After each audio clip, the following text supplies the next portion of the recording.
সময় সংলাপে স্বাগত জানাচ্ছি আমি তুষার আব্দুল্লাহ। সময় সংলাপে আজ আমার সঙ্গে যোগ দিয়েছেন রাজীব চৌধুরী এবং জান্নাতুল নাইম প্রীতি, দুজনই লেখক। বইমেলাতে তাদের বই বেরিয়েছে। আমি দুজনকে স্বাগত জানাচ্ছি সময় সংলাপে। আমি প্রীতির কাছে জানতে চাই, মানে কলেজ পেরিয়ে মাত্র বিশ্ববিদ্যালয়ে 19 বছর বা 19 বসন্ততে এসে আত্মজীবনী লেখার কথা ভাবলা কেন? তুমি কেন ভাবলে এই বিষয়ে যে তোমাকে এখন আত্মজীবনী লিখতে হবে? আসলে 19 বছর বয়সটা হয়তো সময়ের দৈর্ঘ্য অনেক কম, কিন্তু আমার চোখে 19 বছর একটা বড় একটা সময়, যে সময় মানুষের অনেকগুলো স্টেজ পার হয় সে তার জীবনের, এবং অনেকগুলো ধাপ পার হয়ে সে যৌবনে পা দেয়। তো এই যে পুরো জায়গাটা, এই জায়গাটাকে আমি সামগ্রিকভাবে আমার দৃষ্টিতে কেমন ছিল সেই সময়টা সেটা তুলে ধরতে চেয়েছি। এ কারণেই আত্মজীবনী লেখা। বিষয়টা এরকম যে মানে সবাই তো এই সময়টা পার হয়ে আসে, সেটার সঙ্গে অন্য মানে সবাই তোমার এই যে অনুভূতিটা জলজলে অনুভূতি, এই অনুভূতিটাকে আবার মিলিয়ে নেওয়া, রিভাইজ করা যেটাকে বলা যায়। তোমার যে 19 বছর, সবারই তো 19 বছর আছে, তোমার সঙ্গে অন্যদের 19 বছরের বিষয়টা কিরকম গেছে? মানে আমি একটু রাজীবের কাছে জানতে চাই যে তুমি নিশ্চয়ই প্রীতির বই দেখেছো। হ্যাঁ, তোমার 19 বছর আর প্রীতির 19 বছর, তুমি অবশ্য 19 বছর পেরিয়ে গেছো, তুমি বিশ্ববিদ্যালয়ে পর্ব শেষ করেছো, মাত্র ঢুকতে যাচ্ছে, তাই না প্রীতি? হ্যাঁ, তো আমাদের সময়টা ছিল হচ্ছে আমরা তো অনেক দিক দিয়ে পিছিয়ে ছিলাম বলতে আমরা যখন 19 বছরে তখন আসলে এত কিছু ছিল না, ফেসবুক ছিল না, প্রযুক্তি ছিল না, বা আমাদের সময়টা হয়তো বা অনেক গন্ডিবদ্ধ ছিল, কিংবা আমাদের চিন্তা ভাবনা ছিল গন্ডিবদ্ধ ছিল, কিন্তু প্রীতির সময়টাতে কিন্তু ওরা অনেকটুকু এগিয়ে গেছে আর কি। তো এদিক থেকে কিন্তু ওদের এক্সপেরিয়েন্সটা অনেক বেশি, যেটা আমরা এখন এসে পাচ্ছি আর কি। সমাজ প্রীতিকে যেভাবে দেখেছে 19 বছর পার হতে হতে, তোমাকে বা তোমার এখানে আবার ওইখানে একটা বিষয় আছে যে ছেলেকে একভাবে দেখা, মেয়েকে একভাবে দেখা, সেইগুলো তো একটু তফাৎ করে দিয়েছে না? হ্যাঁ, একটা ছেলে যেভাবে বড় হয় একটা মেয়ে কিন্তু বড় হতে পারে না আর কি, বা আমাদের সমাজ ওইভাবে দেয় না। কিংবা দেখা গেছে কি একটা ছেলে হয়তো আমার বয়সে, আমি 19 বছর বয়সে হয়তো বা খেলতে যেতাম, প্রীতি হয়তো পারেনি, বা প্রীতি হয়তো পেরেছে বা পারেনি, হ্যাঁ, কিংবা তাকে মানে তাকে কিছু হয়তো বাইন্ডিংস এর মধ্যে দিয়ে যেতে হয়েছে। তো এগুলোকে আসলে এক্সপেরিয়েন্স করে লেখার বিষয়টা অনেক ডিফিকাল্ট একটা বিষয়, যেটা আসলে প্রীতি করতে পেরেছে আর কি। তোমার চোখে বলতে আমি বলছি যে মেয়েদের চোখে দেখেছো 19টা বসন্ত, নাকি সেখানে ছেলে মেয়ে বিভেদ নাই, একটা শৈশব থেকে কৈশোর পার করছে, সেখানে এই যে পরিবার, সমাজ, স্কুল তোমাকে কিভাবে দেখছে, তোমার মেয়ে বন্ধুরা কিভাবে দেখছে, ছেলে বন্ধুরা কিভাবে দেখছে, সবকিছু মিলে একটা ওইভাবে দেখা কিনা? হ্যাঁ, আত্মজীবনী যখন, তখন সেহেতু আমাকে দেখতে হয়েছে সবার চোখে। মানে আমি আমার ছেলে বন্ধুদের সঙ্গে কিভাবে মিশছি, আবার মেয়ে বন্ধুদের সঙ্গে কেমন ভাবে মিশছি, কোথায় আমার বাধাগুলো ছিল, তাদের সঙ্গে মেশার ক্ষেত্রে পারিবারিক বৈষম্য ছিল কিনা, সমাজ আমাকে কোন চোখে দেখছে, সমাজে আমি কোন কোন সুবিধা এবং কি কি অসুবিধা সম্মুখীন হচ্ছি, সেই প্রত্যেকটি বিষয়ই এখানে আমি তুলে ধরার চেষ্টা করেছি। তুমি নগর এবং গ্রাম দুইটা জায়গায় দেখেছো, তাই না, এই 19 বছরে? সেই জায়গাতে নিশ্চয়ই সেই বিভেদগুলো এসছে যে শহরে, রাজশাহী শহরেই, তুমি রাজশাহীতে থাকো, রাজশাহী শহরে যে মেয়েটা বড় হচ্ছে সে কিন্তু নাচলের মেয়েটা কিন্তু বড় হচ্ছে না, হতো না, অবশ্যই। আবার ঢাকার মেয়েটা ওইভাবে বড় হতে পারছে না, তাই তো? হ্যাঁ, প্রত্যেকটা এলাকাতে মেয়েদের জীবনযাপনে কিন্তু অনেক ধরনের আলাদা আলাদা বিষয় লক্ষ্য করা যায়। যেমন আমরা যারা মফস্বল শহরে বড় হয়েছি, তাদের জীবনটা অন্যভাবে তারা দেখেছি, তাদের সেলুলয়েডের ফ্রেম অন্যরকম ছিল।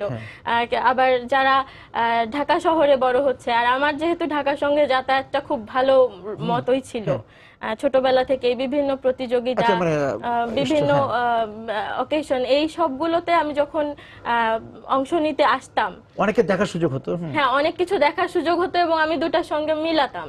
এই যে মেলানোটা, এই মেলানোটাকে কি বলবো, আমি লীলা বলবো না বিড়ম্বনা বলবো, তো আমি এই পুরোটাই আমি একটু রাজীবের কাছ থেকে ঘুরে আসি। রাজীব, যে তোমার যে নিশি মিয়া যে চরিত্রটি, সেটা দিয়ে তুমি কি বোঝাতে চাচ্ছ, কোন গল্পটি বলতে চাচ্ছ? এটা হচ্ছে আমি আসলে একটু ব্যাক করতে চাই, মানে আমি আমার অ্যানালাইসিসটা ছিল হচ্ছে একদম প্রাচীনকালে আমাদের কিছু কুসংস্কার আছে। কুসংস্কারগুলোর মধ্যে একটা হচ্ছে নিশি ডাকা। আমরা গ্রাম বাংলায় অনেক পুরানো কাল থেকে শুনতে পাই যে নিশি ডাকা, নাম ধরে ডাকছে কেউ, কিংবা অনেকে বলে যে 2 বার নাম ধরে ডাকলে কখনো যাতে সাড়া না দেয়, এই ডাকার শব্দ, মানে এটাকে একটা নিশি ডাক বলে আর কি। তো ওইটাকে বেসিস করে আমি একটা উপন্যাস রেডি করেছি, যেটা নিশিমিয়া, যে আসলে প্রেত সাধনা করে। তো সে আসলে ভালো হতে চায়, একটা মানে সে তো মন্দ কাজ করছে প্রথমত, কিন্তু সে একসময় চিন্তা করে যে না, সে ভালো হবে, কিন্তু তার প্রতিবন্ধকতাগুলো বা তার যে সমস্যাগুলো, ওই সমস্যাগুলো বা সে যে পথটা পাড়ি দিয়ে আসছে, সে পথের মধ্যে তার যে প্রতিকূল অবস্থাটা, ওইটা আমি আমার নিশিমিয়া সিরিজে উপস্থাপন করেছি। প্রথম বইটা বেরিয়েছিল 2015 সালে, প্রেত সাধক নিশিমিয়া, আর এটা হচ্ছে আধচক্র নিশিমিয়া। সেই জায়গা থেকে বিষয়টা ওরকম যে নিশি এবং অন্ধকার, মানে সমাজের অন্ধকার দিকগুলো ও একভাবে প্রীতি একভাবে বলার চেষ্টা করেছে। হ্যাঁ, সেখানে ওর আত্মজীবনী বা নিজের কথাগুলি ওর দৃষ্টিভঙ্গিটা এসছে। তুমি হচ্ছে অন্ধকারে আমাদের সমাজের অন্ধকার দিকগুলো সেটা আনার চেষ্টা করছি। জি, সেটাই। মানে আমার কথা হচ্ছে আমি একটু বেশি গভীরে যাই। প্রতিটা ধরেন আমার নিশিমিয়া যে ক্যারেক্টারটা, এই ক্যারেক্টারটা বেশ অনেকগুলো খারাপকে ফেস করেছে। এক ধরেন হিন্দু মাইথোলজি, তারপর ধরেন ইসলামিক হিস্ট্রি, তারপর হচ্ছে বুদ্ধিস্ট যে মাইথোলজি গুলো আছে, ওগুলোকে নিয়ে আমি অ্যানালাইসিস করে বিশ্বাসগুলোকে নিয়ে, হ্যাঁ, ওই বিশ্বাস, অন্ধবিশ্বাস এবং কুবিশ্বাসগুলোকে নিয়ে। ইভেন আমার এই বইটাতে আমি দেখিয়েছি যে একজন বিজ্ঞান মনস্ক মানুষ, সে বিশ্বাস করে না যে এগুলো কিছু থাকতে পারে, কিন্তু তাকে আমি ফেস করাচ্ছি, এবং এই যে মুখোমুখি বিষয়টা, একটা পরিবেশ ক্রিয়েট করা, ওইটা আমি করার চেষ্টা করেছি আর কি। বিজ্ঞানের সঙ্গে অপবিজ্ঞান, এটা একদম ফেস টু ফেস দাঁড় করিয়ে দেওয়া, এবং এট লাস্ট দেখা যায় যে বিজ্ঞান জিতে যাচ্ছে বা অপবিজ্ঞান জিতে যাচ্ছে, এরকম একটা পরিস্থিতি তৈরি করা। মানে বিজ্ঞান এবং অপবিজ্ঞানকে একটা সাংঘর্ষিক জায়গায় রেখে মুখোমুখি করা, এটা আসলে মানে এটা তো প্রতিদিনের বিষয় আমাদের, যে এবং সেই লড়াইটা তো চলতেই থাকে। সেই জায়গায় দাঁড় করিয়ে তুমি, কিন্তু এখানে কি তুমি নিজে স্রষ্টা হয়েছে যে না, তোমার একটা পক্ষ, যে তুমি যেহেতু বিজ্ঞানের ছাত্র, যে বিজ্ঞানকে জিতিয়ে দেয়া, অপবিজ্ঞানকে হারিয়ে দেওয়া, নাকি বিজ্ঞান তার নিজস্ব বিশ্বাস এবং শক্তি দিয়ে জিতেছে?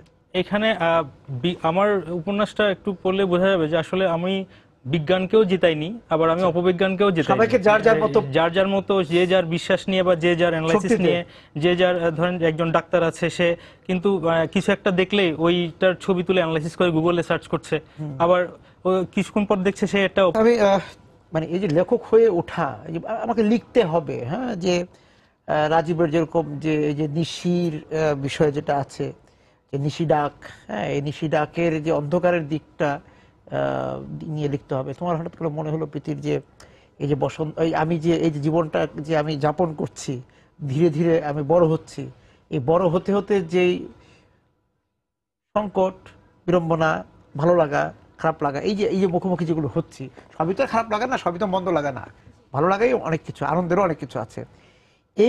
এই বিষয়গুলি জানাতে হবে, এই উপলব্ধিটা কিভাবে হলো? আমি প্রথম লিখতে শুরু করেছিলাম 2003 সালে।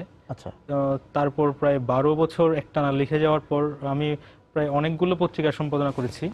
পরাবাস্তব, তারপর হচ্ছে অনুপ্রেরণের সাথে জড়িত ছিলাম, তারপর হচ্ছে তো এখন আছি ত্রৈমাসিক সাহিত্য দিগন্ত। তো আমার আসলে একটা ইচ্ছাই ছিল যে আমি আসলে নিজেকে তুলে ধরবো বা আমি লিখবো, বিজ্ঞান একটা বিষয় তোমার, এবং ওইটাকে নিয়ে আমি আসলে নিজেকে তুলে ধরলাম আর কি। আর প্রীতি? আমি লেখালেখি শুরু করেছি অনেক ছোটবেলা থেকে, ক্লাস 2-তে থাকতে। ওইটা সময়টা আসলে কেউ লেখালেখি করে না, কিন্তু তখন আমার সৌভাগ্যই বলতে হবে যে ঐতিহ্য গোল্লাছুট গল্প লেখা প্রতিযোগিতা, এর আগে যে প্রথম প্রতিযোগিতাটা হয়েছিল অ্যাঙ্কর প্রথম আলো গল্প লেখা প্রতিযোগিতা, ওখানে আমি প্রথম হয়েছিলাম সারা বাংলাদেশের মধ্যে। এবং আমার গল্পটা ছিল 250 শব্দের একটা গল্প, নাম হলো পাকশি বানিয়ে দেব। তো আমি যে পাকশিতে একটা জীবন যাপন করে এসেছি, আর রাজশাহীতে আসার পরে সেটা একটু আবদ্ধ লাগছে। পাকশিতে যে তুমি থাকতে, সেটাই চলে এই গল্পের মধ্যে। হ্যাঁ, এবং আমার মানে আমি ওখানে আমার স্বপ্নটা দেখিয়েছি যে একটা আলাদিনের মতো চেরাগ, একসময় আমার অনেক টাকা হবে, আমি তখন কিনতে পারবো, এবং ওইটা ঘষা দিলে জায়গাগুলো, ওই গ্রিল গুলো সরে যাবে, আবার আমি আমার খেলার মাঠটা খুঁজে পাবো। এখানে খেলার মাঠ হারিয়ে গিয়েছিল। কিভাবে?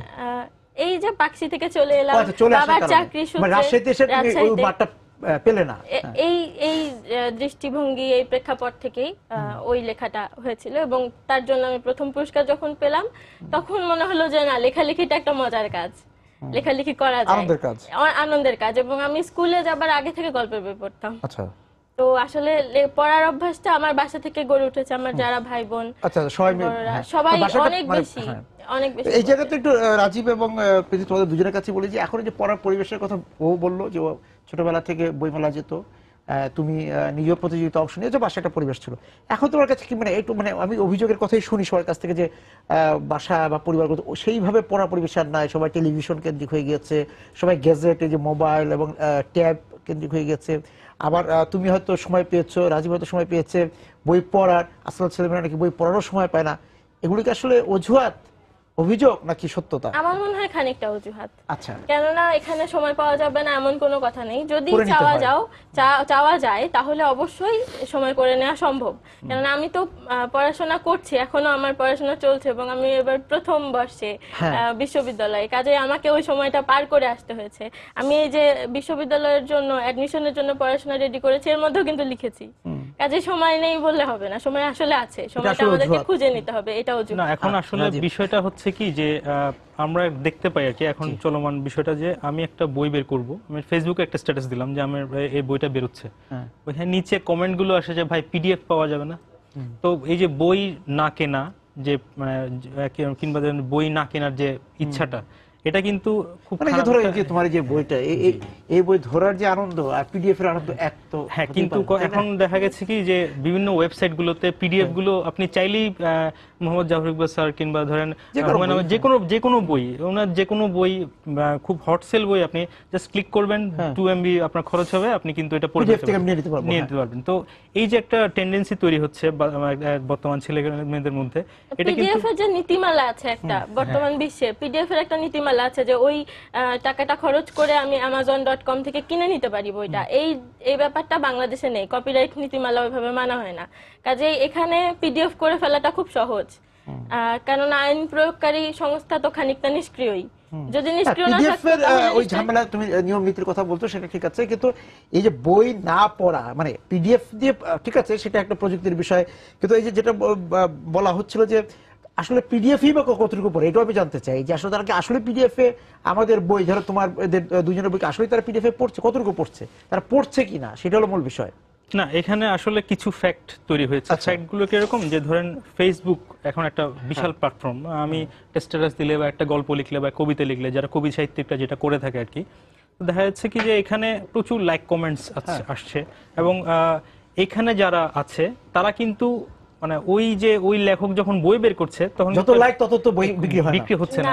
আমি সব সময় বলি যে লাইকের সংখ্যাকে 10 দিয়ে ভাগ করে তারপর হয় কিনা 10 দিয়ে না 100 দিয়ে ভাগ করলে সেটা আছে কিনা। তো এখন ওই যে জায়গাটা যে আমি ফেসবুকে দেখছি, আবার ফেসবুকে একটা টেন্ডেন্সি আছে যে ধরেন হাস্যকর জিনিস বা যেটা একটু কৌতুককর, ওই জিনিসটা কিন্তু অনেক বেশি লাইক কমেন্টস পায়। তো দেখা যাচ্ছে যে আমাদের মতো যারা সাহিত্য চর্চা করছে তারা ফেসবুকে জাস্ট লাইক কমেন্টস পাওয়ার জন্য বা ফলোয়ার বাড়ানোর জন্য এই কৌতুককর জিনিসগুলোকে নিয়ে বেশি হাইলাইটেড করছে, যার ফলে দেখা যাচ্ছে যে আমাদের সাহিত্যের যে মূল যে ধারাটা, আমরা যে মূল ধারায় লেখালেখি করছি, হরর বলেন বা থ্রিলার বলেন, যে কোনো বিষয়, এটা কিন্তু এটা মানটা নিচে নামছে। আপনি মানের দিক থেকে যদি চিন্তা করেন, এই মুহূর্তে যারা সেলিব্রিটি বা ফেসবুক সেলিব্রিটি আমরা যাদেরকে বলি কথায় কথায় ফেসবুকে তারা খুব ভালো রিয়া করছে, তাদের লেখার মান কিংবা তাদের বইয়ের মান এবং আসলে তারা কি লিখছে কিংবা তাদের লাইক কমেন্টস, এগুলো যদি আপনি জাস্ট অ্যানালাইসিস করেন তাহলে বুঝতে পারবেন যে আসলে জাস্ট আমরা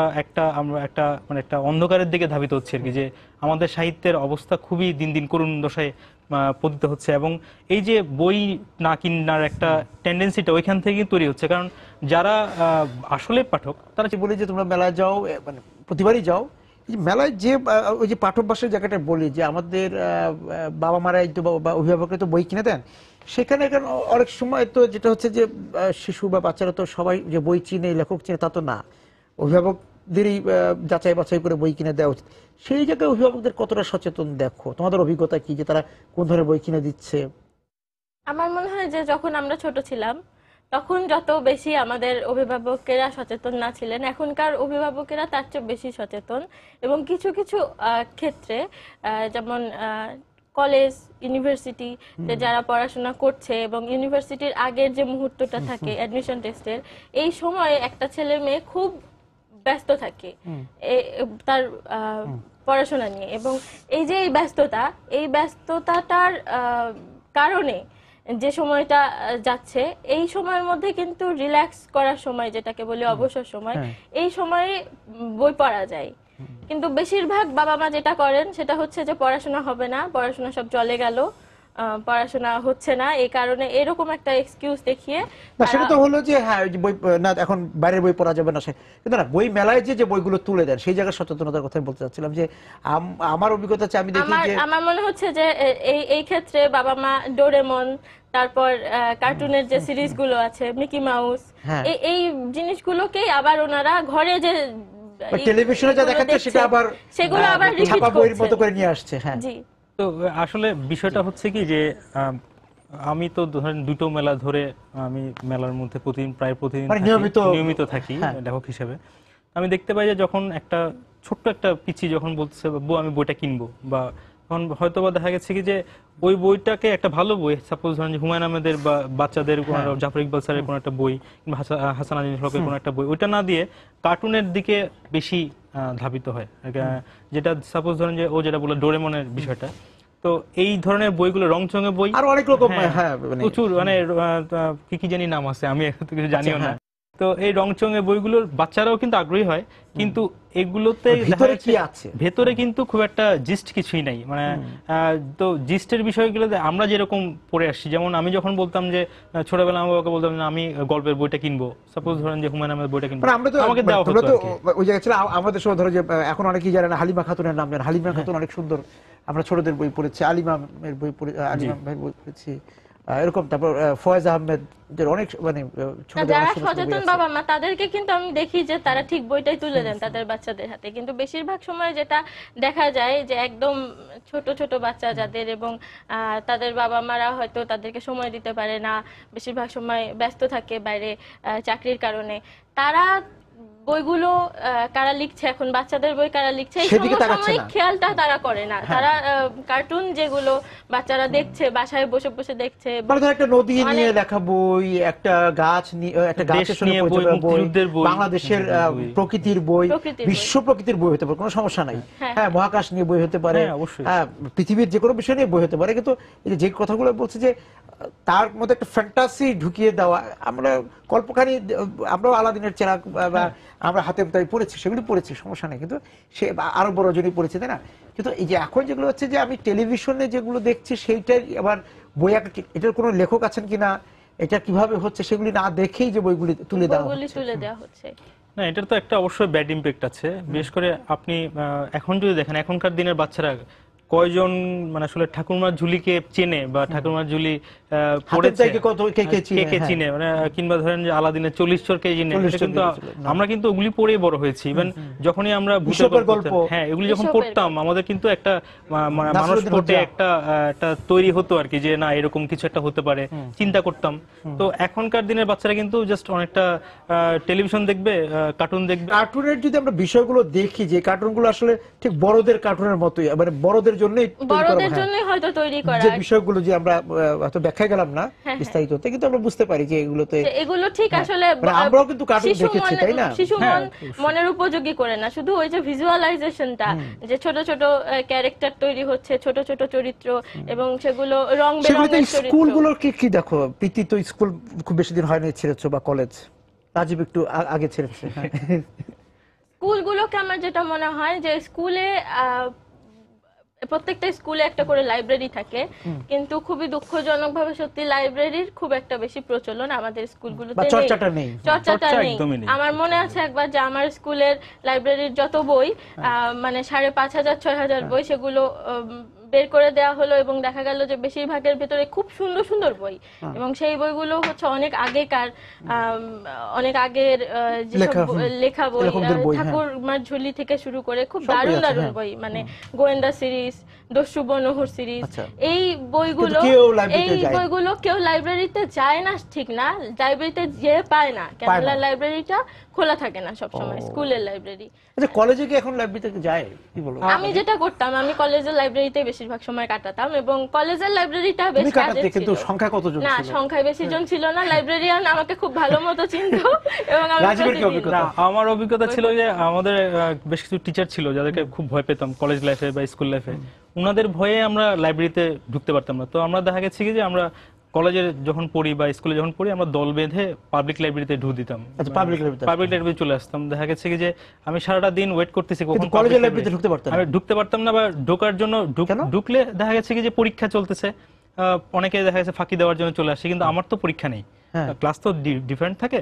তো দেখা যাচ্ছে আমার তো পরীক্ষা নেই, কিন্তু আমি পড়তে এসেছি, মানে আরেকজন যে ফাঁকি দিয়েছে ওর সাথে আমিও মার খেয়েছি। কিন্তু মানে এই যে এখানে শিক্ষকদের সচেতনতার একটা হ্যাঁ একটা বিষয় আছে। প্লাস হচ্ছে আপনার যেমন ধরেন আমরা যখন কলেজে থাকতাম বা সবার সাথে নিয়ে আমরা সারাদিন ধরে বসে থাকতাম, কখন 4টা বাজবে, লাইব্রেরি খুলবে, লাইব্রেরিতে ঢুকবো, সারা রাত মানে অন্তত রাত 8টা পর্যন্ত পড়ে যখন শিক্ষকদের বেরোবো। দিক থেকে যে লাইব্রেরিতে যাও, বই পড়ো, মানে সেই প্রবণতাটাও ওইভাবে পাওয়া যায় না। প্রীতি এবং রাজীব দুজনেই নিশ্চয়ই এবারে বইমেলা গিয়েছে, এবারের মেলা কেমন লাগছে তোমাদের?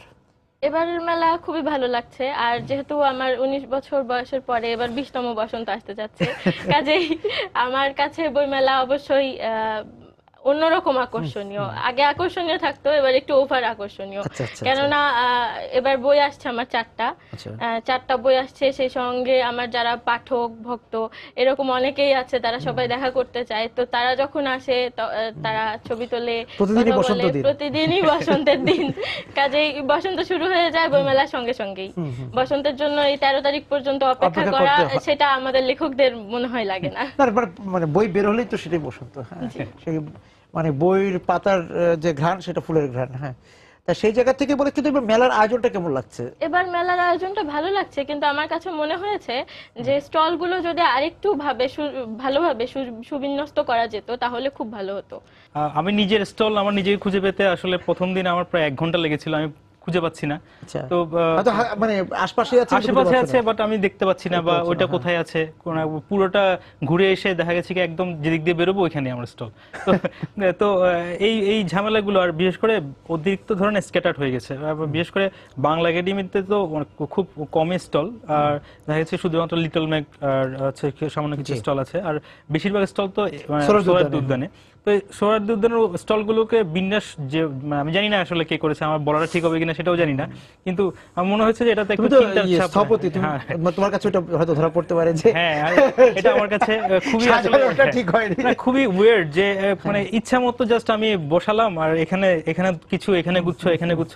মানে একটা তো সুন্দর একটা ওয়ে ছিল, একটা মানুষ যেমন 457 পর 413 চলে এসেছে, মাঝখানে গুলো কোথায় আছে? কোথায় এই জিনিসটা একটা মানে সাধারণ ওভাবে একটা মানুষ। নির্দেশনা দেওয়া যেত যে 1 থেকে এত নম্বর স্টল, হ্যাঁ, এদিকে 2 নম্বর। এটা- আর এমনিতে যে নতুনদের আগে যে অবস্থাটা ছিল, যে নতুন লেখকদের আসার ক্ষেত্রে একটু কাঠখড় পোড়াতে হতো, যে আগেরকার যে আমরা যদি বনিদি প্রকাশক বলি বা পুরনো প্রকাশক বলি, যাই বলি না কেন, অগ্রজ প্রকাশক বলি, তারা যতটা মানে একটু রক্ষণশীল ছিলেন, কিন্তু এখন অনেক তরুণরা প্রকাশক হিসেবে আসছেন না, যে হয়তো রাজীবের বয়সী বা তোমার বয়সী অনেকে আসছেন, তাই না?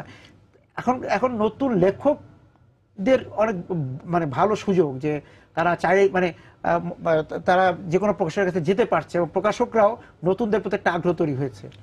এখন আমি আমার সিনারিওটা বলি, আমি অলমোস্ট প্রায় 16টা প্রকাশনীকে মানে প্রকাশনীতে আমার লেখা দিয়েছি, ফিরে এসেছি, আমি রিফিউজড হয়েছি। তারপর এট লাস্ট প্রায় 13 বছর পর আমার বই বেরিয়েছে, আমার লেখা লেখি। প্রথম যে তুমি দিয়েছো, যে তারা নিশ্চয়ই ওই যে সেই পুরনো বা বনেদি হ্যাঁ, প্রকাশক, বনাদির প্রকাশনী ছিল। তো দেখা গেছে কি যে প্রতিবার ফিরে আসার পর আমি কিন্তু আবার নতুন করে আমার লেখাকে ঝালাই করে নিয়েছি, কোথায় ভুল ছিল, কিভাবে ভুল ছিল, কেন হয়নি।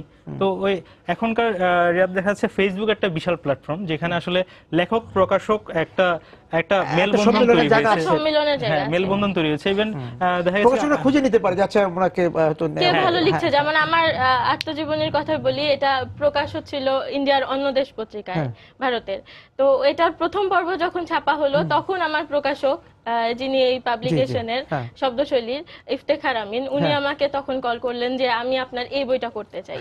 ওই যে রাজীব যেটা বলছে ঠিক, যে মানে ওই জায়গাতেও একটা হ্যাঁ, এখন এখানে কিন্তু আবার দুই ধরনের প্রকাশক আছে। কিছু প্রকাশক আছে যে তারা কিন্তু ওই যে ফেসবুকে লাইক কমেন্ট যারা পায় তাদেরকে লেখক হিসেবে গণ্য করছে, কিংবা দেখা গেছে কি খুব ভালো লেখে একটা লোক কিংবা একটা নতুন ছেলে খুব ভালো লিখছে বাট লাইক কমেন্ট পাচ্ছে না, তার কিন্তু ওই আমার মতোই অবস্থা, 16-17 জন প্রকাশক পার করে তারপর সে বই আসে। এটাতে খুব প্রকাশকদেরকেও যে খুব বেশি দোষ দেওয়া যায় ব্যাপারটা তা না, কেননা প্রকাশনা তো শুধু সাহিত্যের মান নিয়ে কথা বলবে ব্যাপারটা সেরকম না, প্রকাশনার জনপ্রিয়তার সঙ্গে জড়িত একটা বিষয় কিন্তু আছে, ব্যবসায়িক একটা দিক আছে। কিন্তু আবার বেশ ওই যে আমি রাজীবের সাথে এবং তোমার দুজনের মিলিয়ে যদি একটা মিশ্রণ কথা বলি, সেটা হচ্ছে যে মান তো একটা বিষয়, শুধু জনপ্রিয় ধারার দিকে ছুটলে তো হবে না।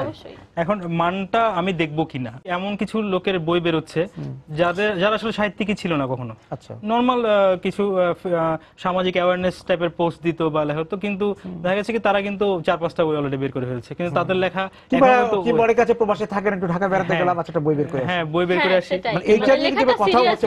যেটা বাংলা একাডেমিও বলছে যে তারা তাদের সবাই প্রতি শ্রদ্ধা রেখেই বলে তাদের অনেকে হয়তো ভালো সাহিত্যিক, হ্যাঁ অনেকেই ভালো সাহিত্যিক বাট নন ফিকশন ভালো লিখেন, সব ঠিক আছে, তারা সংখ্যা কতজন? হ্যাঁ, আবার অনেকে আছে মৌসুমী লেখক আছে যে বইমেলা উপলক্ষে শুধু বই বের করে।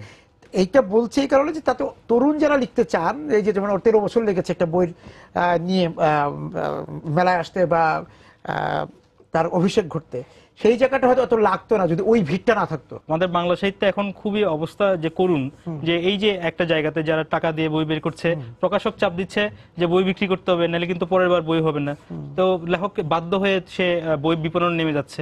তো এই ব্যাপারগুলো চাপও দেয় না, বলে যে আপনি তো টাকা দিয়েছেন, আপনাকে 200 কপি দিয়ে দিল, 200 কপি ছাপলো, 50 টাকা বিক্রি হলো। আবার এরকম বলে যে আপনার তো মামা চাচা আছে, ওরা কিনলেই হয়ে যাবে। সবকিছু মিলে হচ্ছে যে খুব সুদিন না, মানে আমাদের প্রকাশনের সংখ্যা বাড়ছে, কিন্তু এখনো একটা জায়গায় মানের জায়গাতে আমরা এখনো পৌঁছতে পারিনি, এই তো মোটামুটি একটা কথা।